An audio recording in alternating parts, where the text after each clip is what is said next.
Épictète, Marc Aurèle et Sénèque représentent des piliers de la philosophie stoïcienne, chacun apportant une perspective unique sur la manière de naviguer à travers les tumultes de la vie. Leurs enseignements, bien que datant de plusieurs siècles, résonnent encore puissamment dans notre quête de développement personnel. Épictète, ancien esclave devenu philosophe, nous rappelle que notre bonheur dépend avant tout de notre perception. Il enseigne que nous devons nous concentrer sur ce qui est en notre pouvoir et accepter ce qui ne l'est pas. Cette idée fondamentale nous incite à prendre du recul face aux événements extérieurs et à cultiver une attitude intérieure d'acceptation. En agissant ainsi, nous créons un espace où les autres se sentent attirés par notre sérénité, souvent pris au piège dans le tumulte de leurs propres émotions. Marc Aurèle, empereur romain et auteur des Pensées, illustre la force du stoïcisme dans le leadership. Son journal intime est une réflexion sur la discipline personnelle et l'importance de vivre selon nos valeurs. Il nous exhorte à rester centrés sur notre mission personnelle et à agir avec intégrité, même face à l'adversité. Lorsque nous incarnons cette résilience, ceux qui nous entourent reconnaissent notre force intérieure et se tournent vers nous pour trouver inspiration et soutien. Sénèque, quant à lui, aborde la question du temps et de sa gestion. Dans ses lettres, il insiste sur le fait que la plupart des gens gaspillent leur temps précieux dans des préoccupations futiles. En adoptant une approche stoïque de la vie, en valorisant chaque moment et en choisissant soigneusement nos engagements, nous devenons des exemples vivants de sagesse. Cela attire naturellement les autres vers nous, désireux d'apprendre comment ils aussi peuvent vivre avec intention. En intégrant ces principes stoïciens dans notre vie quotidienne, nous développons non seulement une meilleure compréhension de nous-mêmes, mais aussi une capacité à attirer les autres. Ils reviennent vers nous non pas par nécessité, mais par admiration pour la tranquillité que nous dégageons. En cultivant cette posture intérieure de force et de sagesse, nous devenons des pôles d'attraction pour ceux qui cherchent un sens et une direction dans leur propre parcours. Dans la continuité des enseignements stoïciens, les concepts de contrôle, d'acceptation et de détachement se révèlent cruciaux pour naviguer avec succès dans les défis de la vie. Épictète insiste sur la distinction entre ce qui dépend de nous et ce qui ne dépend pas de nous. Cette claire délimitation crée un espace mental où l'angoisse et la frustration peuvent être apaisées. En prenant conscience que nous ne pouvons contrôler que nos pensées, nos actions et nos réactions, nous commençons à lâcher prise sur le reste. Ce processus de détachement ne signifie pas indifférence. Au contraire, il s'agit d'un engagement profond avec notre réalité intérieure. Lorsque nous acceptons les événements tels qu'ils se présentent, en reconnaissant que chaque situation offre une opportunité d'apprentissage, nous cultivons un état d'esprit résilient. Marc Aurèle évoque souvent l'idée que chaque obstacle est une chance d'exercer notre vertu. En adoptant cette perspective, nous transformons les défis en tremplin pour notre croissance personnelle. La pratique régulière de l'acceptation nous rend plus forts face à l'adversité et attire les autres qui cherchent également à se libérer du poids des attentes irréalistes. Le détachement, quant à lui, est souvent mal compris. Il ne s'agit pas de se désengager émotionnellement ou de fuir les relations. Au contraire, c'est un moyen d'interagir avec le monde sans être esclave de nos désirs ou de nos peurs. Sénèque souligne que le véritable bonheur réside dans la capacité à apprécier ce que l'on a tout en restant ouvert à la perte. Cela ne crée pas seulement une vie plus sereine, mais attire aussi ceux qui aspirent à cette même paix intérieure. Les gens reviennent vers nous non pas parce que nous sommes inaccessibles, mais parce que nous avons appris à naviguer dans le flot des émotions humaines avec grâce. En intégrant ces concepts dans notre quotidien, nous développons une présence authentique qui inspire confiance et admiration. Les autres se sentent naturellement attirés par notre capacité à rester calmes et centrés, même au cœur des tempêtes émotionnelles. Ils reviennent vers nous non seulement pour trouver réconfort, mais aussi pour comprendre comment ils peuvent eux-mêmes cultiver cette force tranquille. Ainsi, en embrassant le contrôle sur notre intérieur, l'acceptation des circonstances et le détachement vis-à-vis des résultats, nous devenons des phares d'inspiration dans un monde souvent chaotique. La stoïcité, en tant que philosophie pratique, offre des outils puissants pour gérer nos émotions, souvent perçues comme des vagues tumultueuses qui peuvent nous submerger. La première étape consiste à reconnaître que les émotions ne sont pas intrinsèquement négatives. Elles sont des réponses naturelles aux stimuli extérieurs. Cependant, la manière dont nous choisissons de réagir à ces émotions détermine notre état d'esprit et par conséquent notre expérience de vie. Épictète nous rappelle que ce qui nous trouble n'est pas l'événement en lui-même, mais notre jugement à son sujet. En prenant du recul et en observant nos émotions sans les laisser nous contrôler, nous développons une perspective plus claire. Cela implique de pratiquer la pleine conscience, cette capacité à être présent dans le moment tout en examinant nos réactions émotionnelles. En identifiant les pensées qui alimentent nos sentiments, nous pouvons commencer à remettre en question leur validité. Ce processus de réflexion critique est essentiel pour transformer une réaction impulsive en une réponse mesurée. Marc Aurèle, dans ses réflexions personnelles, souligne l'importance de se rappeler que chaque jour est une nouvelle occasion de choisir comment réagir. Il nous encourage à voir les situations difficiles comme des occasions de renforcer notre caractère. En intégrant cette vision dans notre quotidien, nous apprenons à percevoir les défis non pas comme des obstacles, mais comme des opportunités de croissance. Cette approche proactive nous aide à gérer nos émotions en orientant notre attention vers l'action positive plutôt que vers la rumination ou le ressentiment. Sénèque aborde également le rôle du temps dans la gestion des émotions. Il évoque le fait que souvent, nos émotions les plus intenses s'estompent avec le temps. Cela nous incite à prendre un moment pour respirer et réfléchir avant d'agir. En cultivant la patience et en acceptant que certaines émotions nécessitent du temps pour être traitées, nous évitons les décisions impulsives qui pourraient aggraver notre situation. Cette sagesse temporelle nous permet non seulement de mieux gérer nos propres émotions, mais aussi de comprendre celles des autres, favorisant ainsi des interactions plus empathiques. La pratique de la visualisation négative est un autre outil stoïcien précieux pour gérer les émotions. En imaginant les pires scénarios possibles, nous préparons notre esprit à faire face à l'adversité. Cette technique ne vise pas à induire de la peur, mais plutôt à renforcer notre résilience émotionnelle en réduisant l'impact des événements imprévus. Lorsque nous anticipons les difficultés avec calme et rationalité, nous devenons moins susceptibles d'être submergés par des émotions négatives lorsque ces situations se présentent réellement. En intégrant ces principes stoïciens dans notre vie quotidienne, nous construisons une fondation solide pour naviguer à travers les tempêtes émotionnelles. La clé réside dans la compréhension que nos émotions ne définissent pas qui nous sommes. Elles sont simplement des signaux qui méritent d'être écoutés et analysés. En cultivant une attitude stoïque envers nos sentiments, nous devenons capables de répondre avec sagesse plutôt que de réagir avec impulsivité. Finalement, cela crée un cercle vertueux. En maîtrisant nos propres émotions, nous inspirons ceux qui nous entourent à faire de même.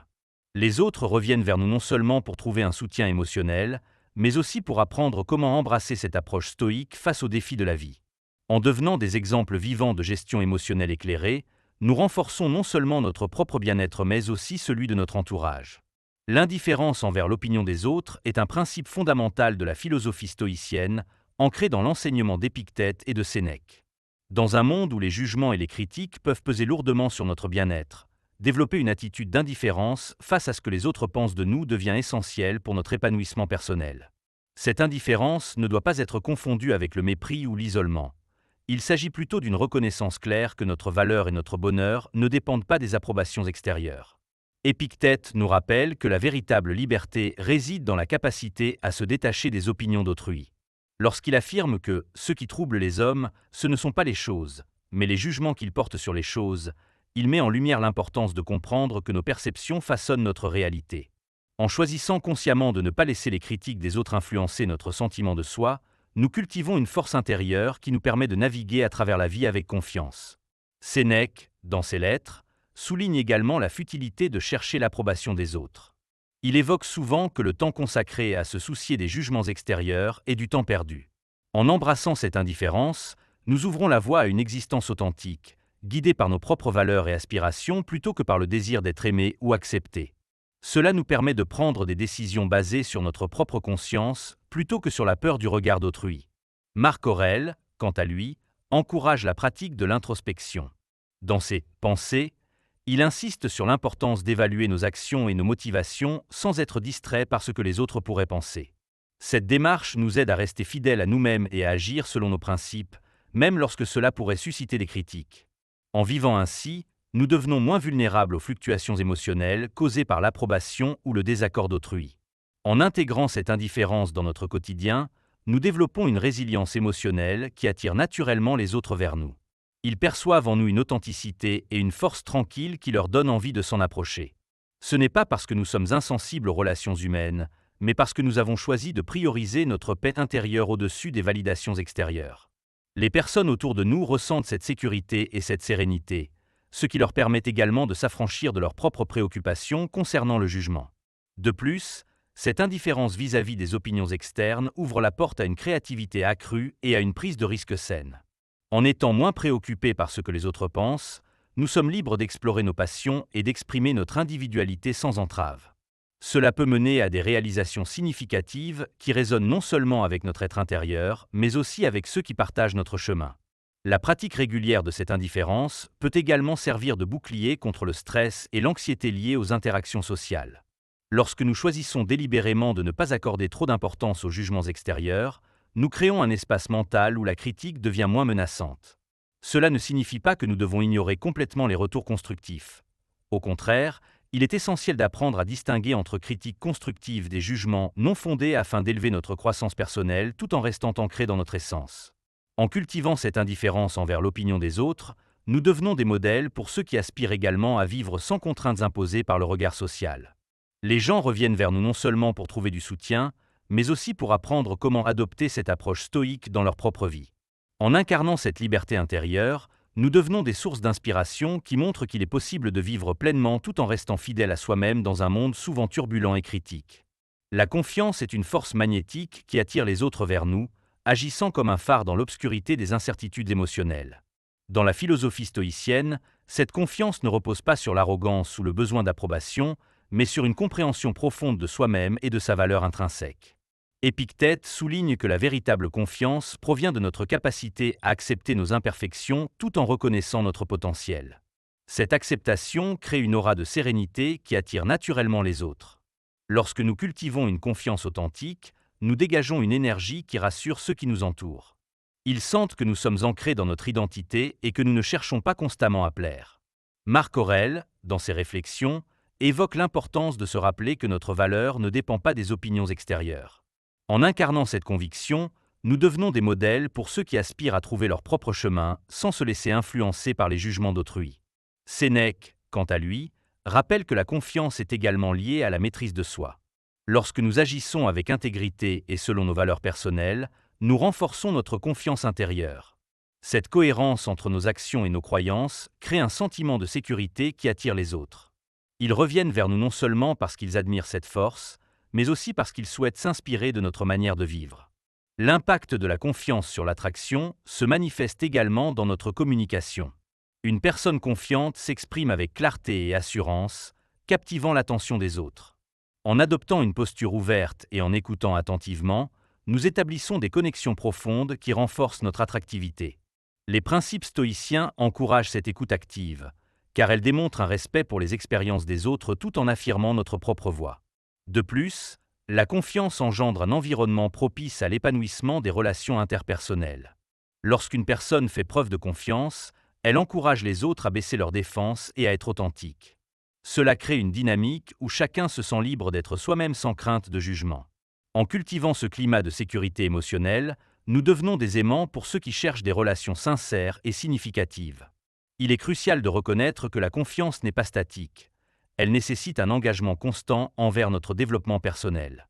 En intégrant les enseignements stoïciens dans notre quotidien, comme la pratique de la pleine conscience et l'autoréflexion, nous renforçons continuellement notre confiance intérieure. Ce processus d'évolution personnelle attire ceux qui souhaitent également grandir et apprendre. À travers cette confiance bien ancrée, nous devenons des catalyseurs de changement pour les autres. Les gens reviennent vers nous pour trouver non seulement du soutien, mais aussi pour découvrir comment ils peuvent cultiver leur propre assurance face aux défis de la vie. En incarnant cette force tranquille et cette résilience stoïque, nous créons un cercle vertueux où chacun est inspiré à explorer son propre potentiel tout en nourrissant des relations authentiques. Ainsi, la confiance devient un outil puissant dans notre parcours de développement personnel. En cultivant cette qualité essentielle, nous créons des liens authentiques basés sur l'admiration mutuelle et le respect. Les autres se sentent attirés par cette énergie positive, cherchant à apprendre et à grandir à nos côtés, transformant chaque interaction en une occasion précieuse d'évolution collective. Développer la confiance en soi est un processus essentiel qui nécessite des techniques pratiques et ancrées dans les principes stoïciens. Une approche efficace consiste à établir des objectifs clairs et réalisables. En fixant des objectifs précis, nous créons une feuille de route qui nous permet de mesurer nos progrès. Chaque petite victoire renforce notre sentiment d'accomplissement, cultivant ainsi une confiance qui s'étend à d'autres aspects de notre vie. La pratique de l'autoréflexion est une autre méthode cruciale pour développer la confiance en soi. En prenant le temps de réfléchir sur nos actions, nos pensées et nos émotions, nous gagnons en clarté sur ce qui nous motive réellement. Cette introspection, encouragée par Marc Aurèle dans ses « Pensées », nous aide à identifier nos forces et nos faiblesses. En reconnaissant nos qualités uniques, nous apprenons à les valoriser, renforçant ainsi notre confiance intérieure. La visualisation positive est également un outil puissant. En imaginant des scénarios où nous réussissons et où nous agissons avec assurance, nous préparons notre esprit à reproduire ces comportements dans la réalité. Épictète nous enseigne que notre perception façonne notre expérience. Par conséquent, visualiser le succès crée une anticipation positive qui peut influencer notre comportement réel. Une technique concrète à appliquer est celle de sortir de sa zone de confort. En prenant des initiatives audacieuses, même petites, nous confrontons nos peurs et nos incertitudes. Chaque fois que nous faisons face à une situation qui nous met au défi, nous avons l'opportunité de prouver à nous-mêmes que nous sommes capables. Cette exposition progressive aux situations difficiles permet d'élargir notre zone de confort et d'accroître notre confiance. La pratique régulière de la gratitude constitue également un levier puissant pour renforcer la confiance en soi. En prenant conscience des aspects positifs de notre vie et en exprimant de la reconnaissance pour nos réussites et les personnes qui nous entourent, nous cultivons un état d'esprit positif. Cette attitude gratitude favorise une perception plus optimiste de soi-même et des autres, ce qui contribue à solidifier notre estime personnelle. Le soutien social joue un rôle crucial dans le développement de la confiance. Entourés de personnes positives et encourageantes, nous sommes plus susceptibles de croire en nos capacités. Les échanges avec ceux qui partagent nos valeurs ou qui admirent notre cheminement peuvent fournir l'inspiration nécessaire pour avancer avec détermination. Sénèque souligne l'importance des relations humaines. En nourrissant des connexions authentiques, nous créons un environnement propice à l'épanouissement. Enfin, il est essentiel d'adopter une attitude bienveillante envers soi-même. La critique intérieure peut miner notre confiance en soi. Ainsi, apprendre à se traiter avec compassion est fondamental. Au lieu de se concentrer sur les erreurs passées ou les faiblesses perçues, il est bénéfique d'accueillir ces expériences comme des occasions d'apprentissage. Cette approche stoïque invite à embrasser l'imperfection comme partie intégrante du parcours humain. En intégrant ces techniques dans notre quotidien, non seulement développons-nous une confiance solide en nous-mêmes, mais nous devenons également des modèles pour les autres. Ils reviennent vers nous non seulement pour chercher réconfort, mais aussi pour observer comment cette confiance se manifeste dans nos interactions et décisions. Ainsi, chaque pas vers une meilleure confiance personnelle illumine le chemin pour ceux qui aspirent également à grandir et à s'épanouir dans leur propre vie.